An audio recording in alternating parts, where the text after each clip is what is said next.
الحمد لله المتفرد بالأسماء والصفات العليا. الحمد لله المتفرد بالأسماء والصفات العلى، خلق الموت والحياة ليبلو الناس أيهم أحسن عملا، وأرسل رسله وأنزل كتبه ليفتح أعينا عميا وقلوبا غلفا وآذانا صما، فمن اتبع هداه فيا حسن مثواه، ومن عصى فالنار مأواه. يا أيها الناس اعبدوا ربكم الذي خلقكم والذين من قبلكم لعلكم تتقون، الذي جعل لكم الأرض فراشا والسماء بناء وأنزل من السماء ماء فأخرج به من الثمرات رزقا لكم فلا تجعلوا لله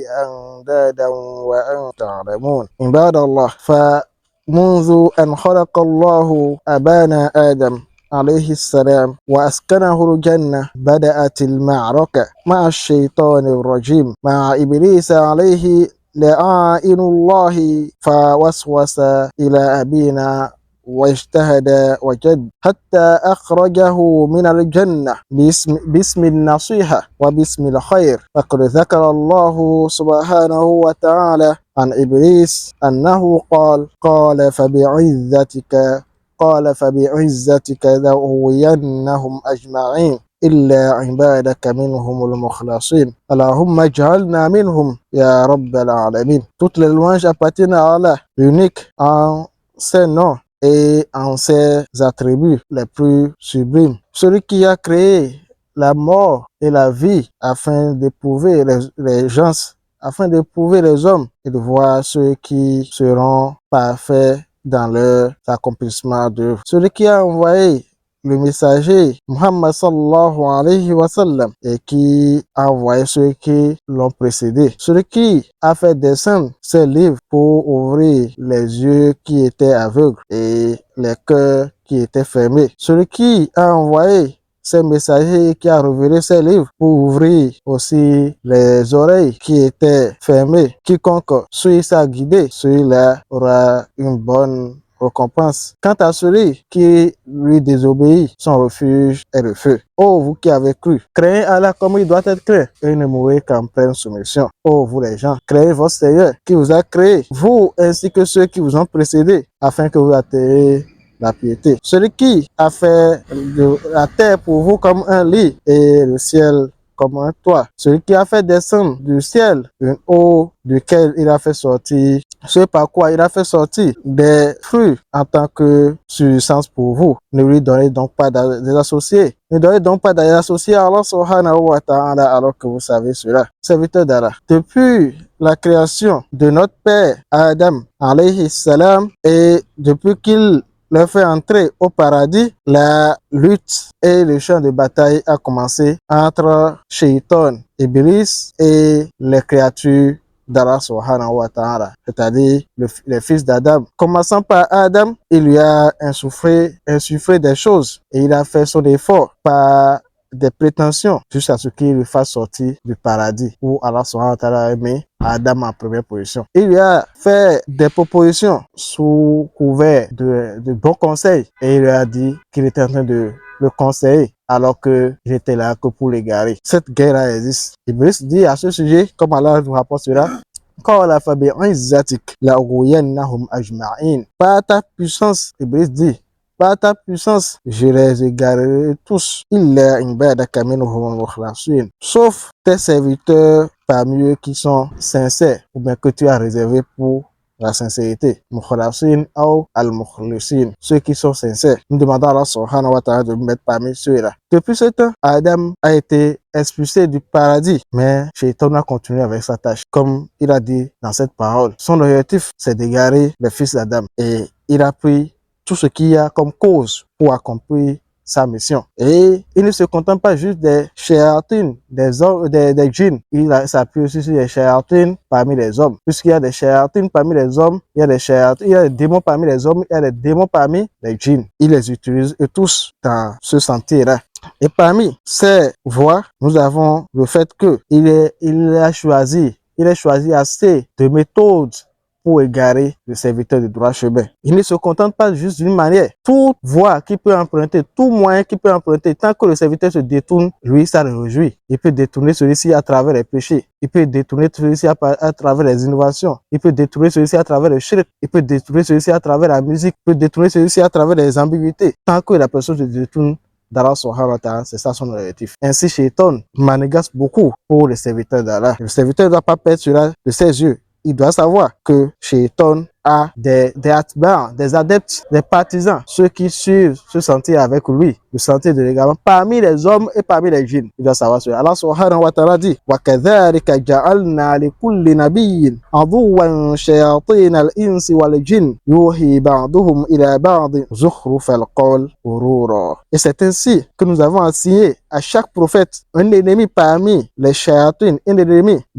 parmi les shayatines des hommes, les démons parmi les hommes et les démons parmi les djinns. Les uns insufflent aux autres une parole enjolivée par tromperie. C'est ce que Allah subhanahu wa ta'ala dit dans Surat An-Na'am, verset 112. Donc, Shaitan ou bien les démons ne sont pas uniquement ceux qui sont au niveau des djinns. Il y en a parmi aussi les hommes qui se révèlent des choses les uns des autres pour égarer l'homme du sentier d'Allah. Et ils utilisent beaucoup de méthodes comme nous venons de le voir. Parmi les méthodes les plus reconnues à notre époque, il y a le fait que des gens qui sont connus déjà pour leur mécréance, que ce soit les mécréants de base, les poétés de base, ou bien les Nassor, les chrétiens, les juifs, ils lancent des shubhat pour égarer les musulmans de droit chemin. Et ils viennent directement aux musulmans avec les shubhat, avec les ambiguïtés. Ils viennent directement avec les choses pour mettre des doutes, pour semer des doutes dans le cœur du musulman, en lui disant ça montre que ta religion n'est pas vraie. Ça montre que ta religion, il y a de manque dedans. Reviens à notre religion.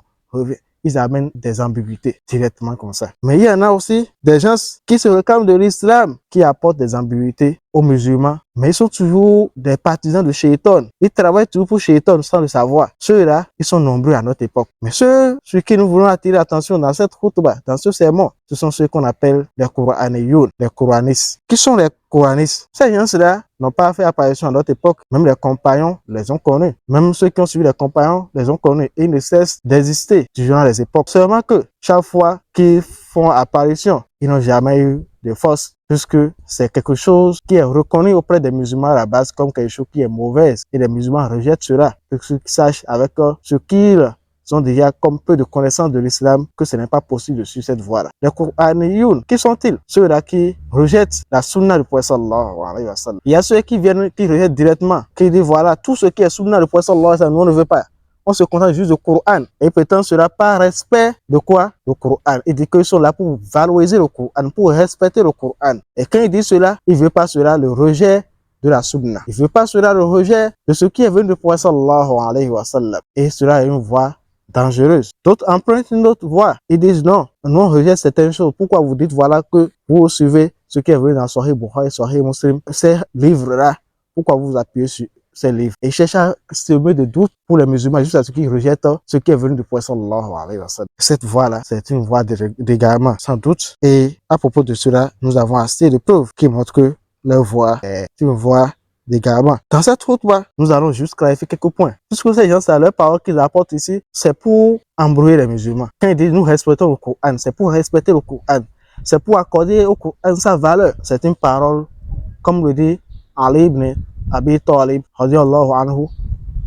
Et cette parole est devenue comme une parabole qu'on cite Kalimatu haqqin urida biha batil. C'est une parole de vérité par laquelle on veut le faux. Quelqu'un peut dire une parole de vérité, mais il ne veut pas cela le faux. Je valorise le Coran, je valorise telle chose, mais valorisation là, dont tu parles là, qu'est-ce que tu veux par cela? Qu'est-ce que tu sous-entends? Est-ce que tu veux dire par cela que tu veux être la sunna du prophète sallallahu alayhi wa sallam? C'est là où on verra que non, ce que tu prétends là, tu veux pas cela le faux. Puisque les gens qui se réclament de la sunna, ceux qui se basent sur le Coran et sur la sunna à la fois, ce n'est pas qu'ils ne valorisent pas le Coran, ils valorisent le Coran et ils valorisent aussi la sunna. Mais quand toi tu viens, tu dis je valorise le Coran, je valorise le Coran et ton objectif c'est autre chose, on dit voilà, ça dans la parole de Ali ibn Abi Talib où il dit quoi? Kalimatu haqqin urida biha ba'd. Une parole de vérité par laquelle on veut le faux. Et nous allons répondre dans cette voie avec quelques points, Inch'Allah. Première réponse à ces gens-là. Anna al-Qur'an nafsa alladhi tadda'i ta'zima قد أمر بالرجوع إلى السنة.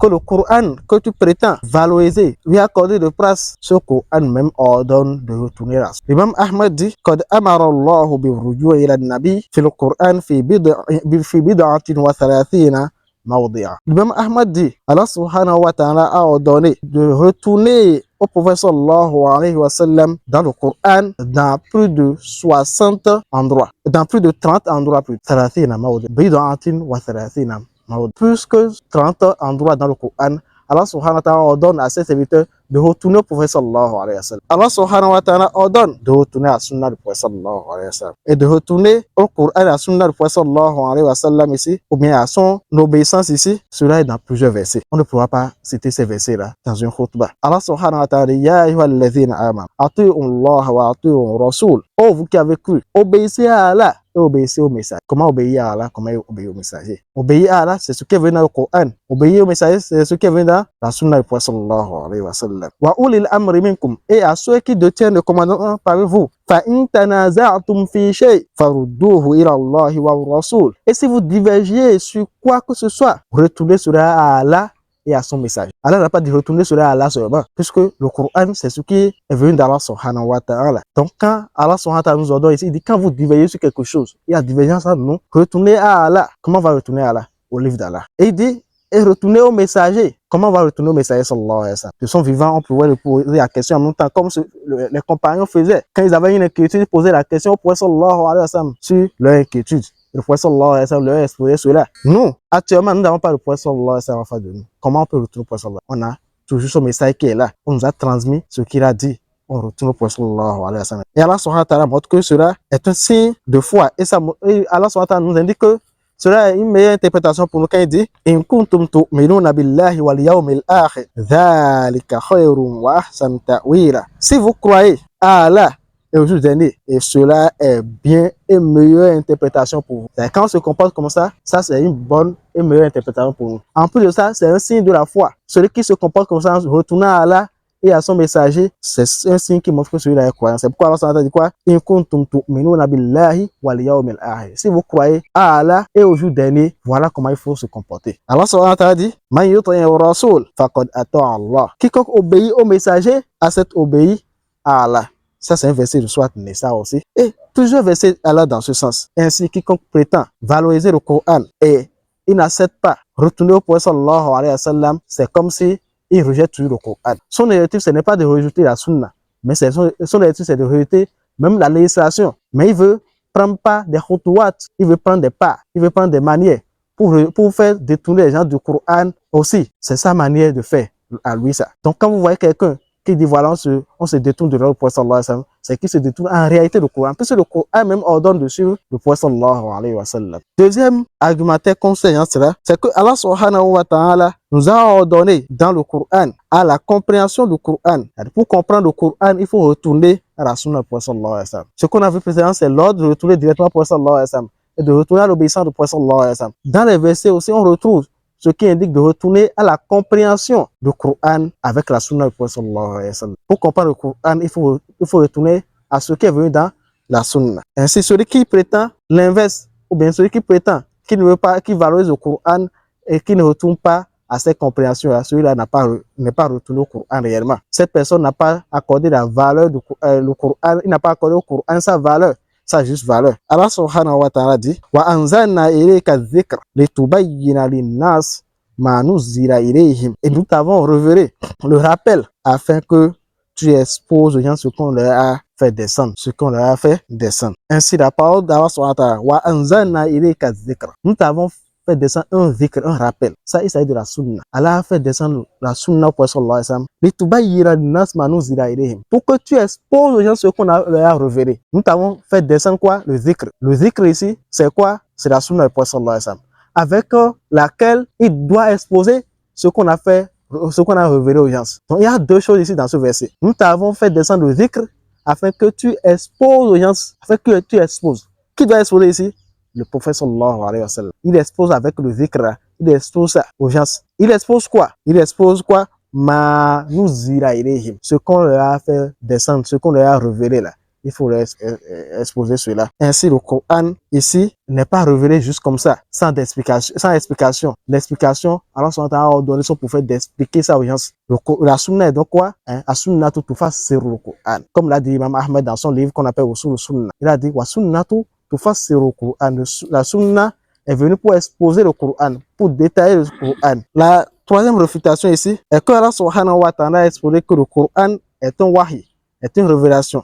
Et que la sunna aussi est un wahi, est une révélation. Les deux sont des révélations d'Allah subhanahu wa ta'ala. Allah subhanahu wa ta'ala dit à ce sujet, wa ma yantiqu anil hawa in huwa illa wahyun yuha. Et il ne parle pas sous le fait de sa passion. Le prophète sallallahu alayhi wa sallam ne parle pas sous le fait de sa passion. In huwa illa wahyun yuha. Si ce n'est que une révélation inspirante qui lui a été faite. Ça veut dire qu'il ne parle pas. Tout ce que le prophète sallallahu alayhi wa sallam dit, c'est forcément sous une révélation. Ainsi, la sunna aussi est une révélation. Celui qui prétend valoriser le Coran, il doit suivre aussi ces versets-là qui nous indiquent que la sunna est une révélation. Ce que le prophète sallallahu alayhi wa sallam dit est une révélation. Aqulu ma tasma'un wa astaghfirullah li wa lakum fastaghfiruhu innahu huwal ghafur. Alhamdulillah wassalatu wassalam ala rasulillah wa ala alihi wa ashabihi ajma'in. Amma ba'd. Serviteur d'Allah. Parlant toujours de ce groupe-là, les Qur'aniyoun, sachez que ce sont des gens qui n'ont pas de preuves et nous avons assez de preuves dans le Coran qui les répond. C'est pourquoi nous avons cité en quatrième position ici le fait que le Coran ou bien la Sunna ici est quelque chose qui a été fait, qui est fait descendre par le Seigneur des mondes. Comme on a vu dans le verset précédent, wa anzalna ilayka dhikr, nous avons fait descendre sur toi le dhikr, le rappel. Donc c'est quelque chose qui est venu d'Allah subhanahu wa ta'ala.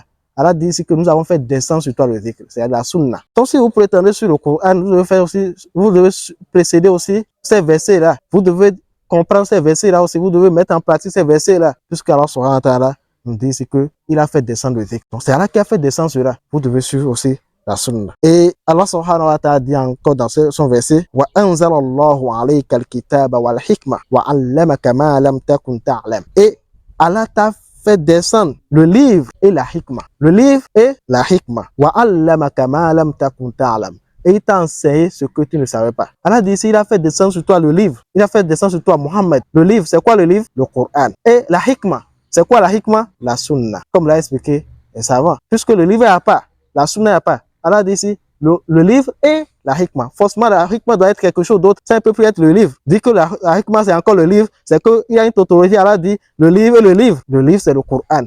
La hikma, c'est où? La hikma, c'est ce que Allah a enseigné à son prophète sallallahu alayhi wa sallam, comme le verset dit par la suite. Et c'est la sunna. Et c'est pourquoi l'imam Shafi'i dit, la hikma ici, c'est quoi? C'est la sunna. Et en cinquième position, nous pouvons dire ici que le Coran a été préservé. Allah subhanahu wa ta'ala a pris cette garantie de préserver quoi? De préserver le Coran. S'il y en a ici, Allah subhanahu wa ta'ala a préservé ce qui explique le Coran. Tout ce que ces gens disent, voilà, qu'est-ce que pour que la sunna a été préservée? Qu'est-ce que pour que la sunna dont vous parlez, les hadiths sont vraiment préservés? On dit de la même façon que vous avez cru à la préservation du Coran, des époques après des époques jusqu'à nos jours, et que vous avez cru que cela est venu de bouche à oreille, avant que ça ne soit écrit par la suite, et que ça a été préservé jusqu'à l'heure actuelle, là, vous devez aussi croire à la sunna, que ça a été aussi préservé. Puisque Allah ne peut pas préserver quelque chose sans préserver ce qu'il doit l'expliquer. On a vu tout à l'heure que c'est une révélation d'Allah subhanahu wa ta'ala aussi. Ça a été descendu de la part d'Allah subhanahu wa ta'ala. C'est le rappel d'Allah. La sunna est un rappel aussi provenant d'Allah subhanahu wa ta'ala. Allah ne peut pas préserver l'un et laisser l'autre. Sinon, c'est comme s'il n'a pas préservé le premier. S'il a préservé le Coran, il n'a pas préservé son explication, alors c'est un gâchis. C'est comme si vous dites que Allah subhanahu wa ta'ala n'a pas voulu le bien pour sa communauté. Il les a laissés dans la confusion, s'il ne leur a pas expliqué les choses. Et si vous méditez bien sur la parole d'Allah subhanahu wa ta'ala, quand il dit Inna nahnu nazzalna adh-dhikra wa inna lahu lahafidhun, vous allez déjà comprendre ce qui est venu à ce sujet. Allah subhanahu wa ta'ala dit, et c'est nous qui avons fait descendre le dhikr, et c'est nous qui en sommes gardiens. C'est Allah subhanahu wa ta'ala qui est le gardien du dhikr, du rappel. Allah a dit le rappel ici. C'est quoi? Tout le rappel que Allah subhanahu wa ta'ala fait descendre, Allah subhanahu wa ta'ala doit préserver cela. Et nous avons vu dans l'autre verset qu'Allah subhanahu wa ta'ala a nommé quoi? Allah subhanahu wa ta'ala a nommé la sunna aussi dhikr, comme on a vu dans le verset précédent. Allah subhanahu wa ta'ala dit quoi? Wa anzalna ilayka dhikr litubayyina linnas. Nous t'avons fait descendre le dhikr pour que tu expliques aux gens ce qu'on a révélé. Donc la sunna est le dhikr. Donc la préservation aussi passe aussi par le dhikr. Et Allah dit ici, c'est nous qui avons fait descendre le dhikr, et c'est nous qui en sommes gardiens. Allah subhanahu wa ta'ala préserve aussi quoi? Allah subhanahu wa ta'ala, ça les charge aussi de préserver la sunna. Il n'est pas possible qu'on dise l'un sans l'autre. Et en 5e position, et pour finir, comment pouvez-vous prétendre cela? Comment pouvez-vous prétendre sur le Coran et laisser la sunna alors que vous voyez dans le Coran des ordres qui ne sont pas détaillés? Allah subhanahu wa ta'ala dit wa aqimus salat et accomplissez la salat. C'est quoi la salat? Allah n'a pas donné les détails dans le Coran. Comment il faut accomplir la salat? Allah n'a pas expliqué cela dans le Coran. À quelle heure il faut accomplir la salat? Allah subhanahu wa ta'ala n'a pas expliqué avec détail dans le Coran. Comment reconnaître les heures de prière? Allah subhanahu wa ta'ala n'a pas expliqué cela. Voilà, nous voulons prier la prière de Jumu'ah maintenant. Ce n'est pas venu dans le Coran avec les détails. Quel nombre de rakats qu'on doit prier pour Jumu'ah? Ce n'est pas venu. Est-ce qu'il faut faire khutbah avant? Est-ce que c'est venu dans le Coran? Non, ce n'est pas venu. Est-ce qu'il faut faire khutbah avant de prier Jumu'ah? Ce n'est pas venu. À quelle heure il faut prier? Ce n'est pas venu. Comment il faut prier ça? Ce n'est pas venu. Est-ce qu'il faut faire azan? Ce n'est pas venu. Est-ce qu'il faut faire ablution avant de prier particulièrement Jumu'ah? Ou bien, comment il faut faire cette ablution-là? Est-ce que c'est venu dans le Coran de façon détaillée? Non. La manière de faire l'ablution avec des détails, tout ce qui est venu comme détail, ce qui annule de façon détaillée, ce n'est pas venu dans le Coran. C'est dans la Sunna que vous allez trouver ces détails-là. Donc, celui qui prétend sur le Coran, il doit accepter tout cela. Sinon, même la zakat, il ne va pas donner la zakat. Même la prière, il ne va pas accomplir la prière. Il va juste dire, wa aqimus salat et accomplir la salat. Il ne va pas accomplir parce qu'il ne sait même pas comment il faut faire ça. Et vous pensez-vous qu'Allah subhanahu wa ta'ala va nous laisser avec ces ordres-là, comme ça, sans nous détailler ça? Pensez-vous qu'Allah subhanahu wa ta'ala dit, wa aqimus salat, sans vous dire même comment ça se passe? Non, même la raison ne sait pas cela. Et vous êtes les gens de l'armée. Si on vous dit voilà, on vous donne un ordre seulement, de façon montrable, sans jamais vous expliquer ça. Comment ça se passe, même on dit voilà, allez-y faire telle chose. Vous n'avez jamais entendu même le mot, vous ne savez même pas comment. Ça, est-ce que c'est quelque chose qui est raisonnable? Ce n'est pas possible. Donc, Allah a ordonné quelque chose, il doit forcément expliquer ça à ses serviteurs. Allah a donc expliqué le Coran à travers la Sunna. Ce n'est donc pas possible de prendre le Coran et de laisser la Sunna. Celui qui prétend cela, celui-là est en train de prétendre alors laisser l'islam de façon générale. Puisque la personne ne va même pas accomplir Hajj. La personne ne va pas accomplir les autres adorations. Donc, voilà ce que nous avons voulu expliquer dans cette khutbah. C'est quelque chose qui se propage aujourd'hui sur les réseaux sociaux, les chaînes télévisées et dans d'autres médias. Les gens expliquent des choses comme ça, ils disent voilà, on n'est pas obligé de prendre tes paroles. Ça, c'est la parole du prophète sallallahu alayhi wa sallam. Ce n'est pas à considérer. On attend des choses comme ça. Ce n'est pas à considérer. Subhanallah. Comment tu ne vas pas considérer la parole du prophète sallallahu alayhi wa sallam alors que c'est toi-même qui as attesté avant d'entrer en l'islam? Ou bien, même si tu es né en islam, tu attestes chaque jour. Wa ashhadu an la ilaha illallah wa ashhadu anna Muhammad rasulullah. J'atteste qu'il y a de divinité méritant réellement d'adoration si ce n'est que Allah. Et j'atteste que Muhammad est le messager d'Allah. J'atteste que Muhammad est le messager d'Allah. Comment peux-tu attester que Muhammad est le messager d'Allah et tu rejettes sa parole? N'as-tu pas la raison pour réfléchir? Comment peux-tu prétendre quelque chose et rejeter la chose à la fois? Nous demandons à Allah subhanahu wa ta'ala qu'il nous mette parmi les gens de la Sunna, qui nous maintiennent sur cette voie-là, sur sa note, qui nous accorde une belle fin, qui nous accorde la réussite dans ce bas et dans l'au-delà. Nous demandons à Allah subhanahu wa ta'ala qu'il nous accorde la réussite dans ce bas et dans l'au-delà. Nous demandons à Allah subhanahu wa ta'ala qu'il nous accorde la réussite dans ce bas et dans l'au-delà. ربنا آتنا في الدنيا حسنة وفي الآخرة حسنة وقنا عذاب النار سبحانك اللهم وبحمدك أشهد أن لا إله إلا أنت أستغفرك وأتوب إليك قوموا إلى صلاتكم يرحمكم الله